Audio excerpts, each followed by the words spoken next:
Depuis 1991, nous faisons que d'enceintes à pavillon. C'est le modèle entrée de gamme chez nous. C'est déjà une enceinte pas petite parce que c'est une nécessité de physique de travailler avec un pavillon d'une certaine largeur. Parce que la largeur peut déterminer la bande passante d'un pavillon. Et c'est une des modèles récents de notre gamme. C'est une enceinte à un pavillon de 55 cm pour le médium et 13 cm pour les aigus. Et notre modèle standard au médium de la gamme, ça utilise un pavillon de 67 cm pour le médium et de 20 cm pour les aigus. Et ça veut dire que les enceintes sont environ 10 cm plus haut, comme le modèle présenté ici. Nous avons en stock 10 couleurs différentes, standards, mais c'est aussi possible de faire custom made et de choisir un lac spécial d'automobile, par exemple. Un pavillon, ce n'est pas un design. Un pavillon, c'est la physique, c'est quelque chose de naturel. Et si on prend la décision de travailler avec des pavillons, c'est la forme la plus naturelle que la physique peut offrir pour faire des enceintes à pavillon. Et on appelle ça un pavillon sphérique.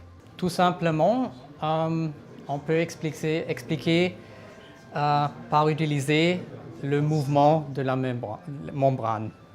Parce que si une membrane est déplacée pour 1 cm avec une enceinte normale, ça veut dire que c'est un très long voyage pour faire de la musique.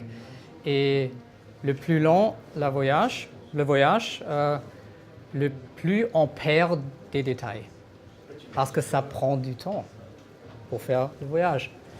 Mais avec un pavillon sur, la face, le front, la face d'un haut-parleur, cet mouvement est réduit par un facteur de 1 sur 30.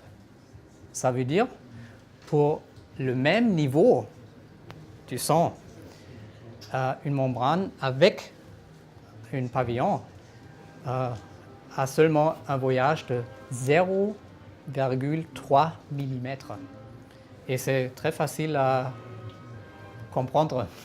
Cette membrane va être beaucoup plus vite qu'une membrane qui voyage pour 1 cm. Et c'est la raison numéro 1 pour utiliser des pavillons. Il y a un compromis de directivité parce qu'un pavillon va limiter la directivité à un angle de 60 degrés, un cône de 60 degrés. Et pour quelques gens, ça présente un son très très direct qu'ils n'aiment pas. Mais moi et notre société acceptent ça parce que c'est une très très belle méthode d'éviter des réflexions. Alors, le son qui arrive au client, c'est le son pur des enceintes et pas, premièrement, les réflexions de la terre, des murs, du plafond qui ajoute quelque chose sur le son. C'est la taille la plus petite qui fait du sens pour un pavillon.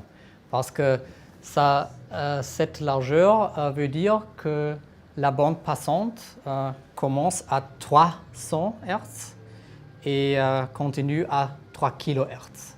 Si on veut utiliser tous les avantages d'un pavillon, il faut utiliser une bande passante grande pour